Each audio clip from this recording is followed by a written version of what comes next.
friends, welcome to Nila dreamz world. இந்த வீடியோவில் நம்ம என்ன பார்க்க போகிறோம்னா, இந்த வீடியோ வந்து போன வீடியோவோட கண்டினியூஷன் தான். அதில் வந்து நம்ம பெல்ட் பார்ட் எப்படி ஜாயின் பண்ணுறது அப்படின்னு சொல்லி பார்த்தோம். அந்த மீதி பெல்ட் பார்ட்டை எப்படி ஃபினிஷ் பண்ணுறது அப்படின்னு சொல்லி தான் பார்க்க போகிறோம்.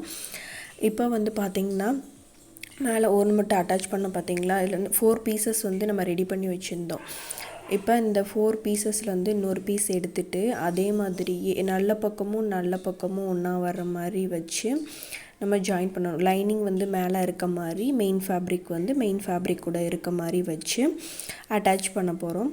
நீங்கள் எவ்வளோ சீம் அலவன்ஸ் கொடுத்துருக்கீங்களோ அதில் வந்து கீழே வந்து இந்த மாதிரி ஜாயின் பண்ணணும். இப்போ வந்து ஜாயின் பண்ணுறப்ப பார்த்திங்கன்னா இதை கரெக்டாக நேராக வச்சு ஸ்டிச் பண்ணணும்.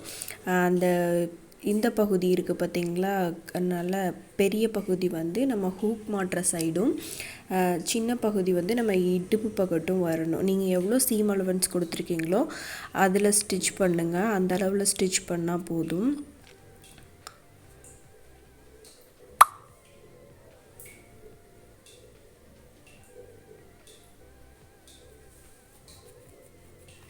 இப்போ ஸ்டிச் பண்ணி முடிச்சாச்சு. ஸ்டிச் பண்ணிவிட்டு இப்போ என்ன பண்ணணும்னா, இதை வந்து இப்படியே டேர்ன் பண்ணிவிட்டு மேலே வந்து ஒரு டாப் ஸ்டிச் கொடுத்துக்கணும். இந்த டாப் ஸ்டிச் வந்து கரெக்டாக எட்ஜில் கொடுத்துக்கோங்க. இது வந்து பூனம் saree அப்படிங்கிறனால இது மேலே டாப் ஸ்டிச் கொடுத்தா நல்லா படிமானமாக இருக்கும் அப்படின்னு சொல்லி டாப் ஸ்டிச் கொடுக்குறோம். மற்ற ப்ளவுஸுக்கு வந்து கொடுக்கணுன்னு அவசியம் இல்லை. அது உங்கள் இஷ்டம்தான், கொடுக்கறதுனா கொடுக்கலாம், இல்லைன்னா விட்டுறலாம். இப்போ டாப் ஸ்டிச் கொடுத்ததுக்கப்புறம் என்ன பண்ணணும்னா, மேலே பாட்டு இருக்க பார்த்திங்களா, அதை வந்து நெக் பார்ட்லேருந்து கொஞ்சமாக கீழே வந்து சுருட்டிட்டு வரணும். சுருட்டி அந்த நம்ம கீழே வேஸ்ட் பேண்ட் ஸ்டிச் பண்ணுற பார்த்திங்களா, அதில் கொண்டு வந்து ஸ்டாப் பண்ணிவிட்டு பின் பண்ணிக்கணும். நிறைய பின் பண்ணிக்கணும். இந்த மாதிரி கொஞ்சமாக சுருட்டிட்டு வந்து உங்களுக்கு கொஞ்சம் இதாக இருந்துச்சுன்னா பின் பண்ணிவிட்டு ஸ்டிச் பண்ணலாம். இந்த இதையும் நம்ம விரித்து வச்சுருக்கோம் பார்த்திங்களா, அந்த இதையும் சேர்த்து ஸ்டிச் பண்ணணும். கொஞ்சமாக ஸ்டிச் பண்ணணும். ஸ்டிச் பண்ணாமல் கொஞ்சமாக ஸ்டிச் பண்ணணும்.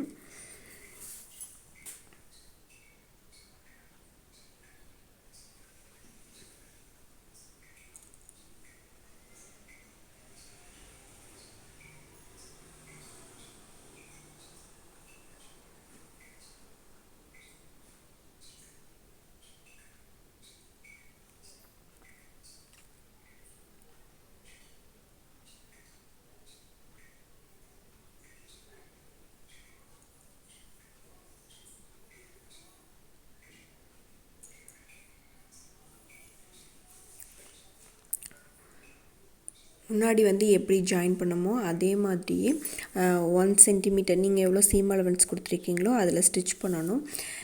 கண்டிப்பாக ஸ்டிச் பண்ணாமல் கொஞ்சமாக ஸ்டிச் பண்ணணும். ஸ்டிச் பண்ணோம்னா துணி வந்து எக்ஸ்ட்ரா வர சான்ஸ் இருக்குது. அது கீழே வந்து எந்த துணியும் மாட்டிக்காத மாதிரி கரெக்டாக பார்த்து ஸ்டிச் பண்ணணும். கொஞ்சமாக ஸ்டிச் பண்ணுங்கள். வீடியோ வந்து ஃபுல்லாக கண்டினியூஸாக பாருங்கள். ஒரு வீடியோவை எடுத்துக்கிட்டால் அதை ஃபுல்லாக பார்த்தா தான், ஒரு தடவையிலே புரிஞ்சிடாது சில பேர்த்துக்கு. என்ன பண்ணணுன்னா 2-3 டைமாவது பார்த்தா தான், கண்டினியூஸாக பார்த்தா தான் புரியும். ஸோ வீடியோவை ஸ்கிப் பண்ணாமல் பாருங்கள். வீடியோ பிடிச்சிருந்துச்சின்னா லைக் பண்ணுங்கள், ஷேர் பண்ணுங்கள், கமெண்ட் பண்ணுங்கள்.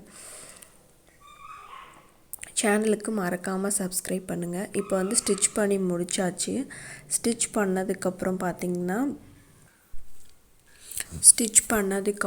இதை வந்து இந்த மாதிரி வெளியே எடுக்கணும். வெளியே எடுத்துகிட்டு பார்த்திங்கன்னா ஃபுல்லாக வந்து கவர் ஆகி எந்த பக்கமுமே, அதாவது நம்ம ஜாயின் பண்ணதே தெரியாத மாதிரி இருக்கும். 2 சைடுமே, front side and back side பார்த்திங்கன்னா 2 சைடுமே அப்படி தான் இருக்கும். எப்படி இதை ஜாயின் பண்ணணும்னு சொல்லி யாருக்குமே தெரியாது. இங்கே பாருங்கள், பின்னாடியும் பாருங்கள். முன்னாடி நம்ம எப்படி ஜாயின் பண்ணோமோ அதே மாதிரி தான் பின்னாடியும் இருக்கும். ஸோ இதை கண்டிப்பாக ட்ரை பண்ணி பாருங்கள். ட்ரை பண்ணி பார்த்துட்டு எப்படி வந்துச்சுன்னு சொல்லி கமெண்ட் பண்ணுங்கள்.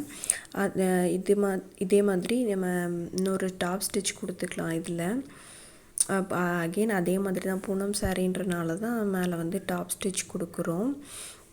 இப்போ வந்து நம்ம ப்ளவுஸ் ஸ்டிச் பண்ணும்போது இப்போ வேஸ்ட் பேண்ட் வந்து ஸ்டிச் பண்ணுறதுக்கு முன்னாடியே நம்ம மேலே பார்ட் வந்து ஸ்டிச் பண்ணிடுவோம் பார்த்திங்களா, அதே மாதிரி இன்னொரு பார்ட்டும் ஸ்டிச் பண்ணியிருப்போம். 2 சைடுமே ஹூக் சைடும் இருக்கட்டும், இடுப்பு சைடும் இருக்கட்டும், 2 சைடுமே நம்ம ஸ்டிச் பண்ணி வச்சுட்டு 2யும் வச்சு பார்க்கணும். 2 ஃபேப்ரிக்கையும் வச்சு பார்த்துட்டு கரெக்டாக நமக்கு இருக்கான்னு சொல்லி பார்க்கணும். அப்புறம் திருப்பி வேஸ்ட் பேண்ட் ஸ்டிச் பண்ணிட்டோம்னா அப்புறம் பிரிக்கிறது வந்து ரொம்ப கஷ்டம். அதனால கொஞ்சம் வச்சு பார்த்து நம்ம ஸ்டிச் பண்ணுறப்ப நமக்கு எல்லாமே கரெக்டாக வரும். அதே மாதிரி இப்போ வேஸ்ட் பேண்டும் ஸ்டிச் பண்ணிட்டு அதுக்கப்புறமும் இதே மாதிரி 2யும் சைடில் ஹூக் சைடில் 2யுமே வச்சு பார்த்தோம்னா நமக்கு கரெக்டாக வருதா அப்படின்னு சொல்லி வச்சு பார்க்குறப்ப தான் நமக்கு ப்ளவுஸ் வந்து ஃபினிஷிங்காக வரும். இப்போ அடுத்து வந்து ஹூக் சைடாக இருக்கட்டும், இடுப்பு சைடாக இருக்கட்டும், இந்த டாட் வந்து கீழே வேஸ்ட் பேண்டை ஃபேஸ் பண்ணி தான் இருக்கணும். இதை வந்து கொஞ்சம் ஒரு ஸ்டிச் கொடுத்துக்கலாம். அது எதுக்கு அப்படின்னா ஹூக் வந்து தைக்கிறப்ப அந்த சைடு நழுவிட்டு போகாமல் இருக்கிறதுக்காண்டி. இப்போ எக்ஸஸாக இருக்க ஃபேப்ரிக்லாம் கட் பண்ணி எடுத்துக்கலாம் 2 சைடும். இந்த சைடு இருக்க எக்ஸஸ் ஃபேப்ரிக்கையும் நம்ம கட் பண்ணி எடுத்துக்கலாம். நெக்ஸ்ட்டு வந்து பார்த்திங்கன்னா இந்த இது முடிஞ்சு இதே மாதிரி தான் இந்த இதையும் நம்ம ஸ்டிச் பண்ணணும். இன்னொரு பார்ட்டையும் இது வந்து முன்னாடி நம்ம ஸ்டிச் பண்ணது வந்து நம்மளோட லெஃப்ட் சைட் பார்ட், இது வந்து ரைட் சைட் பார்ட். இந்த இது வந்து பெரிய பக்கெட்டு வந்து நம்ம நெக் பார்ட்டில் இருக்கணும், சின்ன பக்கெட்டு வந்து இடுப்பு பக்கெட்டு இருக்கணும். நான் உங்களுக்கு எப்படி சொல்லி கொடுத்தனோ அதே மாதிரி தான் ஃபேப்ரிக் மேலே பெல்ட் பார்ட் வச்சு 1 சென்டிமீட்டர் நீங்கள் எவ்வளோ சீம் அலவன்ஸ் கொடுப்பீங்களோ அதே மாதிரி ஸ்டிச் பண்ணி எடுத்துக்கோங்க. இந்த வீடியோவை கண்டினியூஸாக வாட்ச் பண்ணுங்கள்.